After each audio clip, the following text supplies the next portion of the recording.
अस्सलामुअलैकुम नाजरीन। सबसे पहले आप सबको रमज़ान उल मुबारक की बहुत बहुत मुबारक। और पहली दफ़ा रमज़ान उल मुबारक जो है वो पूरी दुनिया में, बल्कि सऊदी अरब से लेकर बरतानिया पाकिस्तान में एक ही दिन जो है इसकी शुरुआत हुई है। अल्लाह करे कि रमज़ान का महीना हम सब के लिए बरकतों और रहमत का महीना साबित हो, और जो जो हमारी ख्वाहिशात हैं अल्लाह ताला इस बाबरकत महीने के तहत वो पूरी फरमाए, और अल्लाह ताला हम पर अपना रहम और करम फरमाए। बात करें तो सियासत की बात से शुरुआत करते हैं। तो सबसे पहले जो एक बड़ा इशू था जिस पर जो इमरान खान साहब बार बार कह रहे थे जी कि इलेक्शन कमीशन ने एक बार फिर इलेक्शन जो है वो मुलतवी कर दिए है और उनकी डेट जो है वो बढ़ा दी है। अब देखते हैं कि आने वाले दिनों में क्या वो जो डेट इलेक्शन कमीशन ने तय की है उस पर भी इलेक्शन हो पाएंगे या नहीं। इसके अलावा जो एक जलसा होना था 23 मार्च को, वो भी उन्होंने आगे कर दिया, उस हवाले से भी बात करेंगे। इसके अलावा जो साबिक सदर पाकिस्तान ज़िया-उल हक के साहबजादे हैं जनरल ज़िया-उल हक के एजाज़ुल हक, वो भी PTI में शामिल हुए, इस हवाले से भी बात करेंगे। और ज़िल्मे खलीलजाद जो अमेरिकन नुमाइंदे थे अफ़गानिस्तान में, उनकी बड़ी तशवीश है हमारी मईशत पर, और इमरान खान की गिरफ़्तारी के हवाले से इस पर भी बात करेंगे। उमर फ़ारूक साहब मेरे साथ इस्लामाबाद से मौजूद हैं। उमर फ़ारूक साहब, सबसे पहले तो आपका शुक्रिया कि रमज़ान मुबारक में आपने अपना कीमती टाइम दिया। अच्छा, ये बताएं कि इलेक्शन कमीशन ने एक बार फिर जो है वो इलेक्शन की तारीख को जो है वो चेंज कर दिया, मुलतवी कर दिए हैं, और उन्होंने अब जो है क्या समझते हैं कि, और PTI ने जो है कहा है कि हम इलेक्शन कमीशन के इस इकदाम को तस्लीम नहीं करते, हम सुप्रीम कोर्ट में जाएंगे। क्या सुप्रीम कोर्ट उन्हें जो है वो रिलीफ देगा? बिस्मिल्लाहिर्रहमानिर्रहीम। अस्सलाम वालेकुम हमारे नाजरीन और आसिफ साहब। रमज़ान की इन बाबरकत सातों में हम आपसे मुखातिब हैं और सबसे अपील भी है कि सब जो नाजरीन हैं हमारे, वो हमारे लिए भी दुआएं करते रहें। हम भी इंशाल्लाह उनके लिए दुआएं करते रहेंगे। जी आसिफ साहब, मैंने आपको शायद 2-3 प्रोग्रामों में कहा था कि इलेक्शन मुझे होते हुए नजर नहीं आ रहे, कोई अप्रैल में या मई में। बिल्कुल आपने और कहा था। क्लिप्स पड़े होंगे, और मैं ये कह रहा हूं कि ये जो अक्टूबर की तारीख है, जी ये भी मुझे नहीं लग रहा कि यहाँ होते हुए कोई नजर आ रहे हैं 8 अक्टूबर को। कोई जी आगे पीछे होंगे यहाँ भी। अब जी जहां तक इलेक्शन कमीशन का ताल्लुक है, जी और जिस तरह से उन्होंने एक तारीख दी थी जबरदस्ती और दबाव पर, वो जी लग रहा था कि वो जाएंगे, उसको आगे करेंगे। देखें, मुल्क में कई चीजें हैं। जी डिजिटल मरदमशुमारी चल रही है इस वक्त पूरे मुल्क में, और मेरे ख्याल में 20 या 30 अप्रैल को जाके वो मुकम्मल होगी। ठीक। और डिजिटल मरदमशुमारी के बाद आपको बताइए इसका मकसद क्या है। देखें, मरदमशुमारी का मकसद क्या होता है। एक मकसद तो जी यह है कि उस जिले की, उस सूबे की अफरादी कुव्वत या जितने भी कुछ हैं, लोग हैं वहां मौजूद हैं, उनका तादाद का दुरुस्त तयन करना, ताकि जो उनके माली वसाइल हैं उनमें से उनका हिस्सा दिया जाए। लेकिन इसके साथ साथ एक और मकसद ये भी हो है मरदमशुमारी का, कि जी वो जिस जिस हल्के में वो लोग रह रहे हैं, उस हल्के में वो कितने वोटर इजाफा हुआ है, कम हुए हैं, उनका वोट बना है नहीं बना, जो मतलब एक ये भी है। उसके एतबार से फिर हल्का बंदियां होती हैं और चीजें होती है। तो कैसे मैं नहीं समझता कि ये इतना जल्दी ये नई हल्का बंदियां भी इलेक्शन कमीशन कर देगा। हाँ, पुरानी लिस्टों पे, पुरानी हल्का बंदियों पे अगर इलेक्शन को होते हैं तो फिर तो वो कल भी हो सकते हैं, 10 दिनों बाद भी हो सकते हैं। ठीक। लेकिन जब डिजिटल मरदमशुमारी चल रही है और वो मुकम्मल होगी, उसके बाद, और पूरे मुल्क में चल रही है बशमूल आजाद कश्मीर, गिलगित से लेकर कराची और बलूचिस्तान तक। ठीक। और एक बात यह है कि जब हुकूमत जो इंतजामी जिसने अफराधी कुव्वत मुहैया करनी है, इंतजाम करने हैं, वो इलेक्शन कमीशन को तावन नहीं कर रहे, और इलेक्शन कमीशन ने उनसे अपील की तो उन्होंने इनकार कर दिया। इसी तरह फौज ने अपना सिक्योरिटी एहलकार देने से इनकार कर दिया। तो इलेक्शन के कमीशन के पास कोई जिन्नाती पावर तो है नहीं कि वो अपने मुवक्किलात के जरिए से ये सारे इंतजाम कर दे और वो पल भर में इलेक्शन करा दे। और वो जाहिर सी बात है, इलेक्शन कमीशन का तो बड़ा थोड़ा सा अमला होता है और महदूद सा अमला होता है, और वो शायद फील्ड में भी नहीं जाते, वो तो दफातर तक महदूद होते हैं सिर्फ निगरानी की हद तक। तो इलेक्शन कमीशन के पास ना दिन का चिराग है, ना कोई ऐसी ताकत है कि वो इलेक्शन करा सके। अब क्या होगा, सवाल यह है। देखें, PTI ने कहा वो सुप्रीम कोर्ट जाएंगे, अपील करेंगे। आज मैं खबर देख रहा था, अभी मैं उठा हूं, अफ्तारी के बाद। तो सदर आरफ अलवी ने कोई खत लिखा है वज़ीर आज़म शहबाज शरीफ को कि इलेक्शन मुकर्रर वक्त पे कराए जाएं, और अगर इलेक्शन मुकर्रर वक्त पे नहीं होते तो इन्हें अदालत की कार्रवाई हो सकती है, बला बला। उन्होंने इस तरह की कोई बातें लिखी हैं। अगर वज़ीर आज़म सुप्रीम कोर्ट इस पे दोबारा केस सुनती है और वज़ीर आज़म को बुला लेती है, तो वज़ीर आज़म कह देंगे जी मेरे पास अफराधी को इस वक्त इंतजामात नहीं है, मेरे पास माली वसाइल नहीं है, मेरे पास अफराद नहीं है, मुख्तलिफ मसाइल हैं। तो सुप्रीम कोर्ट क्या कर लेगी? तो इन्हें अदालत करेगी तो वज़ीर आज़म को फारग कर देगी, तो इन्हें अदालत करके फारग करती है तो फिर नून लीग मजलूम बन जाएगी और वो उनके हक में जाएगी बात। और अगर वो उनको फारग नहीं करती तो इलेक्शन के सुप्रीम कोर्ट के पास तो ये पावर नहीं है कि वो कहे कि ठीक है मैं करवाती हूँ, तो लेकिन सुप्रीम कोर्ट की कौन सुनेगा? और जाहिर सी बात है सुप्रीम कोर्ट का ये मैंडेट भी नहीं है, ये टोटल एक आईनी इदारा इलेक्शन कमीशन उसका मैंडेट है। तो मेरे ख्याल में बहुत सारे मुश्किलात हैं, बहुत सारे एतराजात हैं, बहुत सारे मसाइल हैं, और हुकूमत कोशिश कर रही है कि किसी तरह कोई ग्रैंड मुज़ाकरात करके खान साहब के साथ कोई एक तारीख तय कर ली जाए, लेकिन वो ये तारीख 30 अप्रैल या मई वाली नहीं होगी।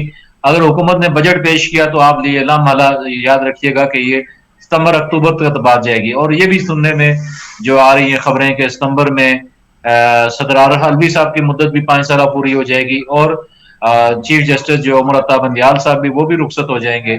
तो हुकूमत काफी कंफर्टेबल फील कर रही है कि अगर अक्टूबर में जाके इलेक्शन होते हैं। वैसे भी जो 2018 में इलेक्शन हुए थे और उनका जो 5 साल का मैंडेट था हुकूमत का, वो भी जाके जुलाई में पूरा होता है, और अक्टूबर की तारीख ही बनती है इलेक्शन की। अक्टूबर के महीने में किसी भी तारीख को इलेक्शन हो जाए, तो जो 5 साल के बाद इलेक्शन होने हैं जो मुकर्रर वक्त पे, तो वो अक्टूबर में ही जाके होने।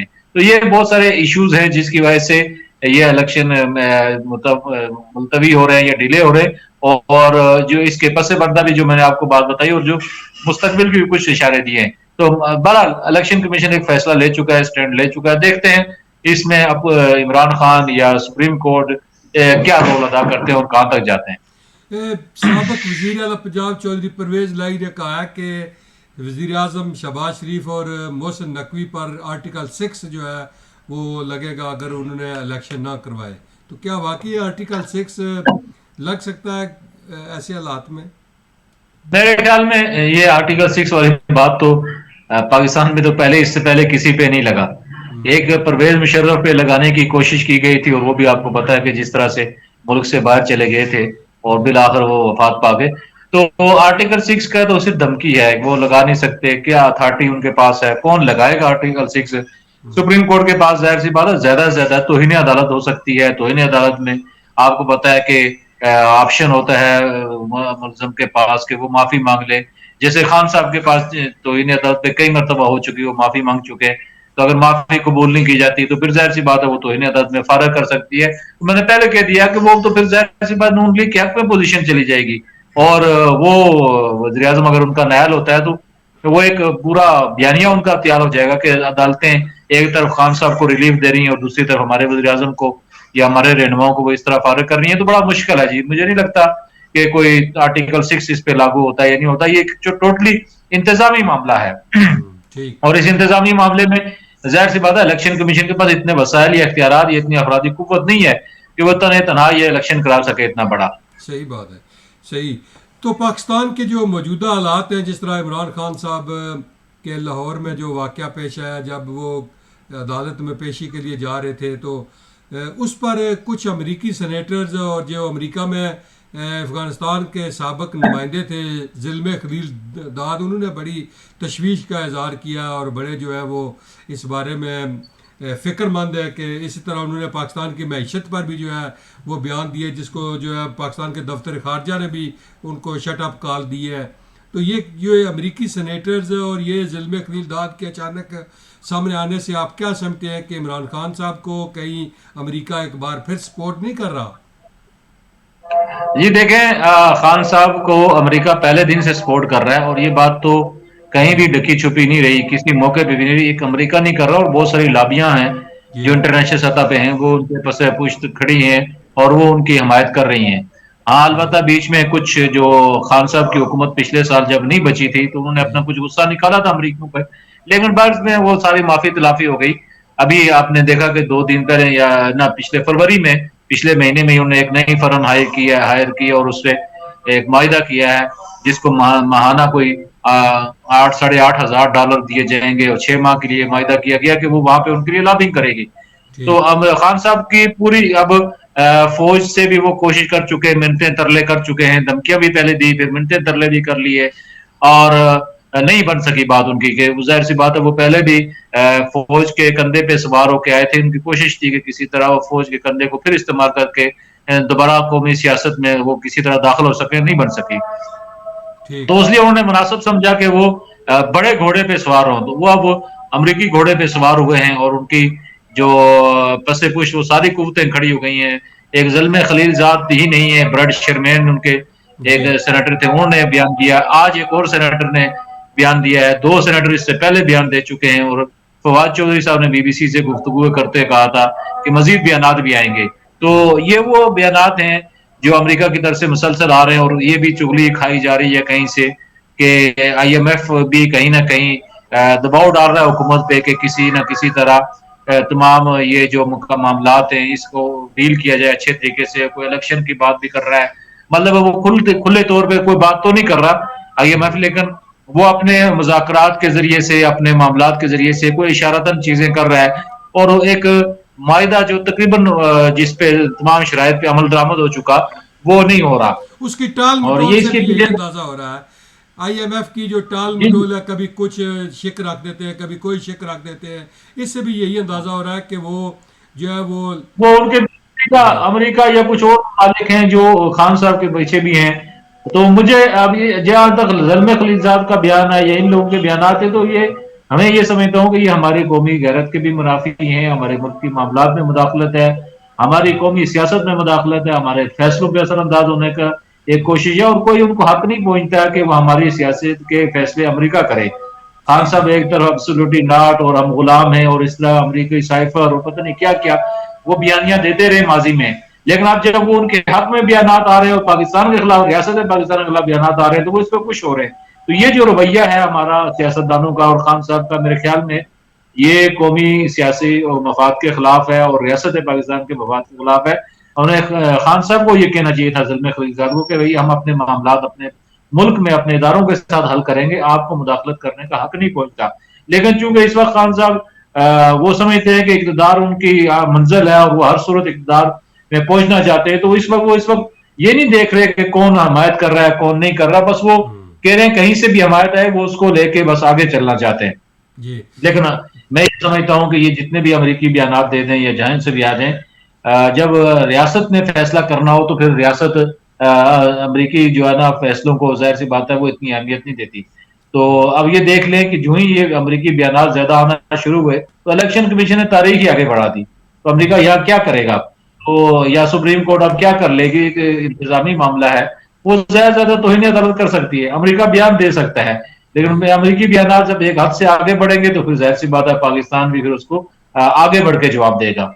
जी, मैं प्रोग्राम को थोड़ा मुख्तसर भी करूंगा और आखिरी सवाल इसलिए पूछूंगा क्योंकि आपके नमाज तरावी का टाइम भी होता जा रहा है। फील्ड मार्शल अयूब खान के ख़ानदान से लेकर जनरल अख्तर अब्दुर्रहमान के ख़ानदान, और अब साबिक़ सदर पाकिस्तान जनरल ज़िया-उल हक के साहबजादे ने भी PTI में ऐलान कर दिया। एक तरफ PTI जो है वो फ़ौज के सख्त मुखालिफ बयानिया उनका, आर्मी चीफ को जो है सरेआम जो है वो गालियाँ निकाल रहे हैं, दूसरी तरफ रिटायर्ड फ़ौजियों के जो साहबजादगान हैं वो PTI में शामिल हो रहे हैं। इससे क्या ये सामने आ रहा है, आप क्या समझते हैं कि ये?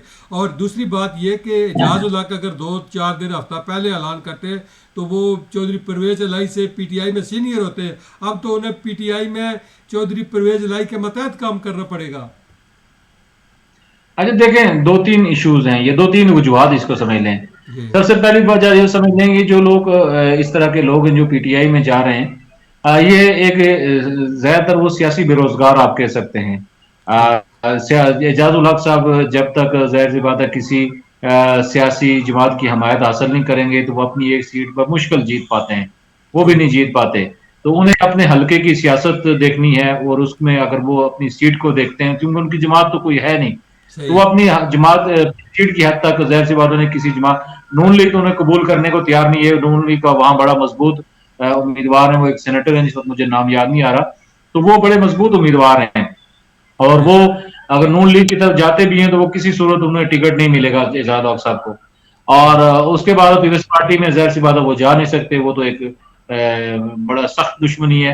तो उनके पास ले देख के तहरीक इंसाफ या काफ लीग बचती थी। काफ लीग में तो वो पहले शामिल नहीं होते, उन्होंने अपनी जमात बना ली थी, तो ये उनकी एक मजबूरी थी, उस वजह से गए। उमर अयूब साहब का भी ये मसला है। उमर अयूब साहब के आप गुज़िश्ता 5 इलेक्शन उठा के देख लें या 4 इलेक्शन, हम्म, परवेज मुशर्रफ दौर में वो मेरे ख्याल में काफ लीग के इलेक्शन पे टिकट पे इलेक्शन लड़े थे। और ये 2008 वाला इलेक्शन वो शायद पार्टी के टिकट पे लड़े थे। 2013 का इलेक्शन वो नून लीग के टिकट पे लड़े थे। 2018 का इलेक्शन वो पीटीआई के टिकट पे लड़े थे। तो वो उन्हें अपने हल्के की सियासत देखनी होती है इन लोगों को कि वो क्या किस तरफ उनका रुख जा रहा है। तो वो उन्हें अपनी सीट बचाने के लिए या अपनी एक मेंबर की हैसियत से पार्लियामेंट का रुकन बनने के लिए वो एक तरफ फैसला करते हैं। ठीक। और दूसरी वजह इसमें मैं ये कहूंगा कि कुछ फैमिलीज का दबाव होता है इनका। जाहिर सी बात है, ये जो फैमिलीज हैं, जरा इनको अपर लेवल की फैमिली वहां पीटीआई की तरफ काफी झुकाव है। हम्म, और यही वजह आपने देखा होगा कि अदलिया या कुछ इदारों में भी उन फैमिलीज का असर है, जिसकी वजह से पीटीआई के हक में कुछ चीजें आ रही हैं। और तीसरी वजह यह है कि अगर खान साहब नायल होते हैं या पीटीआई से आउट होते हैं तो जाहिर सी बात है इन लोगों के लिए स्पेस काफी बन जाएगी। और ये वो ग्रुप होंगे जो पुराने सियासी माहिर हैं, मसलन एजाज उल हक है या परवेज इलाही हैं या बाकी जो लोग हैं, तो ये मिलके मेरे ख्याल में कहीं पीटीआई पे कब्जा करेंगे और यहाँ पे जो लोटे हैं जो आए हुए पीटीआई में, ये उनको भगा देंगे। तो हम्म, ये उनकी अपनी सियासत है। इसमें किसी हम ये नहीं कह सकते कि कोई एस्टेब्लिशमेंट का इशारा है या कोई हवा चली है। और ये वक्ती फैसले हैं, इसमें कुछ भी इनके नतीजे निकल सकते हैं। आप देख लेंगे एजाज उल हक की गुज़िश्ता 5 साल की सियासत कहीं उनका नामो निशान भी नहीं था, तो अचानक उनको, और पीटीआई ने उनको मुंह तक नहीं लगाया था, बिल्कुल। अचानक उनको पीटीआई याद है क्योंकि इलेक्शन आ रहे हैं, तो उन्होंने इस हवाले से फैसले करने हैं। और इसमें आपको मैं ये कहूंगा कि सबसे अहम इस वक्त जो चीज है पाकिस्तान में, वो जी। एक हमारे जो साफी हैं शायद मिथिला साहब, उनका जनरल बाजवा के साथ जो मुलाकात हुई है, उनके जो इंटरव्यूज की किस्तें हैं, दो की दूसरी किस्त कल आई है, वो बड़ी मजेदार है। और उसमें वो आप पढ़ें और हमारे कारीन उसको पढ़ें तो मजे की चीजें उसमें निकल रही हैं। दो चार और वो बातें बता कर रहे जाए, हैं जैसे, जाते जाते दो चार बातें हमें भी सुना जाए। हाँ वो देखे उन्होंने पिछली पहली किस्त मैंने पढ़ी थी, उसमें बाजवा साहब ने कहा था कि ये इमरान खान और शेख रशीद दुनिया के झूठे तरीन आदमी है। बिल्कुल। और ये उनकी उसकी सुर्खी थी। और ये आज की जो कल की जो दूसरी किस्त आई है उसमें तो उन्होंने जजेस का और खान साहब का बड़ा बखी उधेड़ के रख दिए हैं। अच्छा। और कुछ फैसलों पे उन्होंने बड़ा वाजे कहा कि फैसले जजेस बड़े कमजोर हैं, वो फैसले क्यों ऐसे दे रहे हैं जिसकी वजह से नुकसान हो रहा है। और कुछ एक आध फैसले पे तो उसने कहा कि वो तो जजेस परेशान है कि इसको रिवर्स कैसे किया जाए। तो जी। बड़े मजे की चीजें हैं, बाजवा साहब के इंकशाफात आ रहे हैं। और खान साहब के मुताबिक भी उसने उन्होंने फिर कहा है कि वो जब उनकी आरफ अलवी साहब से जब मुलाकात हुई इलेक्शन में खात्मे के बाद, ये मई जून में, बल्कि उसमें इंकशाफ उन्होंने ये किया कि मई में 10 मई को या 11 मई को ये फैसला हो चुका था कि शहबाज शरीफ इस्तीफा देंगे और वो अगस्त सितंबर में हम इलेक्शन करवा देंगे। और लेकिन फिर खान साहब ने वो जो लॉन्ग मार्च का डंडोरा पीटा और लॉन्ग मार्च निकाला, और फिर जाहिर सी बात है नून लीग को अपना फैसला रिवर्स करना पड़ा। और इसके अलावा उन्होंने अच्छे खासे इसमें इंकशाफात किए हैं कि खान साहब आखिरी वक्त तक इस्टेब्लिशमेंट से क्या चाहते रहे। और बाजवा साहब से जब उनकी मुलाकात हुई तो उनकी ख्वाहिश क्या थी, उनकी ख्वाहिश इतनी सी थी कि शहबाज शरीफ को हुकूमत को घर भेजे और दोबारा इलेक्शन करा के उन्हें इख्तियार दिया जाए। तो उन्होंने कहा कि किस तरीके से घर भेज सकता हूँ, आप पार्लियामेंट में जाएं, पार्लियामेंट में उनको अदम एतमाद के जरिए या और किसी तरह से उन्हें फारिग करें, और फिर तब भी बन सकते हैं। और जब वो इलेक्शन की तारीख तय हो गई और उन्हें फारिग करने का वक्त आया तो खान साहब ने लॉन्ग मार्च निकाल लिया। तो मेरे ख्याल में खान साहब की वो के मुकरनिया या उनके बातों से इन्हें राह पे बड़ी दिलचस्प सीरियल चल रही है। ये चलो। दूसरी किस्त आई है और तीसरी किस्त में मजीद कुछ इंकशाफात आएंगे, तो ये पढ़ने के हैं, खान साहब की सियासत को समझने के हैं, और उसमें काफी चीजें हैं। ठीक। बहुत शुक्रिया, क्योंकि आप क्या नमाज तरावी का टाइम हो रहा है, तो इंशाल्लाह अगले हफ्ते को हम इस पर जो है वो जनरल बाजवा का जो इंटरव्यू है उस समेत दीगर जो पाकिस्तान के हालात हैं उन पर गुफ्तगू करेंगे। नाजरीन, उमर फारूक साहब से हमारी बात हुई, आपने सुना कि जिस तरह जनरल बाजवा साहब ने मौजूदा हुकूमत के बारे में कहा और जिस तरह अमेरिकी सेनेटर्स जो हैं वो क्या कह रहे हैं। एक तरफ अब देखते हैं कि सुप्रीम कोर्ट क्या फ़ैसला करने जा रही है, क्या करती है। जो पटिशन दायर होगी इलेक्शन के हवाले से। नाजरीन, इसके अलावा बेशुमार बातें जो अगले प्रोग्राम में हम आपके साथ शेयर करेंगे। बहुत शुक्रिया, प्रोग्राम को देखते रहिए और हमारे प्रोग्राम को लाइक और शेयर करते रहें। अल्लाह हम सब का अमीन नासर हो।